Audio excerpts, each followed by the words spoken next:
Time में आए दिन मॉडल्स और एक्ट्रेसेस बोल्ड फोटो शूट करती रहती हैं, कभी किसी मैगजीन के लिए, कभी कैलेंडर शूट के नाम पे, तो कभी सिर्फ अपने सोशल मीडिया पेज के लिए। लेकिन हमेशा से ऐसा नहीं था। बात अगर 50 से 60 दशक की जाए तो उस समय में किसी अभिनेत्री के लिए बोल्ड फोटोशूट करना सोच से भी परे था।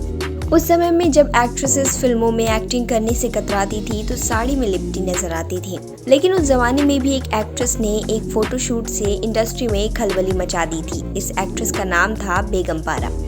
बेगम पारा का जन्म 25 दिसंबर 1926 को झेलम पंजाब में हुआ था, जो कि उस वक्त के ब्रिटिश इंडिया और इस वक्त के पाकिस्तान में आता है। मुस्लिम परिवार में जन्मी पारा के 10 भाई बहन थे। पारा की परवरिश बीकानेर राजस्थान में हुई थी। उनके पिता मियां एहसान उल हक बीकानेर में ही चीफ जस्टिस थे। पहले उनका नाम सिर्फ पारा था, लेकिन फिल्मों में एंट्री से पहले उन्होंने अपने नाम में बेगम जोड़ लिया। अपने फिल्म करियर को आगे बढ़ाने के बाद उन्होंने 1956 में दिलीप कुमार के भाई नासिर खान से शादी कर ली और फिल्मों से ब्रेक ले लिया। उनके 3 बच्चे हुए, जिनमें से एक अयूब खान अभी बॉलीवुड एक्टर हैं। 49 साल की उम्र में नासिर के देहांत के बाद पारा ने बच्चों की परवरिश अकेले की। ऐसा कहा जाता है कि पारा के अपने जेठ दिलीप कुमार से ज्यादा नहीं बनती थी।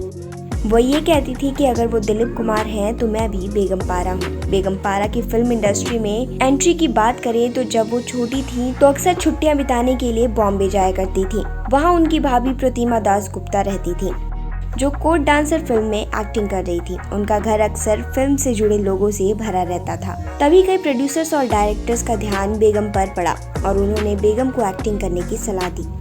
प्रतिमा ने भी उन्हें फिल्मों के ऑफर्स एक्सेप्ट करने की सलाह दी, लेकिन जब बेगम ने अपनी फैमिली से बात की तो वो उनके फिल्मों में जाने को लेकर ज्यादा खुश नहीं थे। काफी मशक्कत के बाद प्रतिमा और बेगम ने उन्हें मना लिया। इसके बाद बेगम का फिल्मी सफर शुरू हो गया। जब उन्होंने पहली बार कैमरा फेस किया था तब वो केवल 17 साल की थी। उनकी पहली फिल्म थी चांद और प्रेम अदीब उनके हीरो थे। फिल्म की शूटिंग पुणे के प्रभात स्टूडियो में हुई थी और बेगम के अभिनय को काफी सराहना मिली थी। बेगम पारा ने 1940 और 1950 के बीच कई बॉलीवुड फिल्मों में काम किया। उस दौरान उन्हें बॉलीवुड की ग्लैमर गर्ल के नाम से भी जाना जाता था। उनकी फिल्मों की बात करें तो सोनी महिवाल, नील कमल, लैला मजनू और किस्मत का खेल जैसी फिल्मों में उन्होंने दमदार अभिनय किया। हालांकि बेगम को सबसे ज्यादा पहचान उनके लाइफ मैगजीन के लिए कराए गए ग्लैमरस फोटोशूट से मिली थी। इस फोटोशूट में उन्होंने व्हाइट साड़ी पहनकर और सिगरेट के कश लगाते हुए ऐसे पोज दिए कि वह बॉलीवुड की फर्स्ट बॉम्बशेल और पिनअप गर्ल के नाम से मशहूर हो गई। बेगम पारा का यह फोटोशूट उस दौर के फेमस फोटोग्राफर जेम्स बुर्के ने किया था। अपनी बोल्ड इमेज पर पारा ने कहा था, मैंने फिल्मों में इमोशनल और फैशनेबल दोनों तरह की किरदार निभाए। बोल्ड इमेज उस दौर में बहुत बड़ी बात होती थी। मैं पैंट्स, जींस और अनकन्वेंशनल ड्रेसेस पहनती थी, इसलिए हर फिल्म मैगजीन पर मेरी फोटो हुआ करती थी।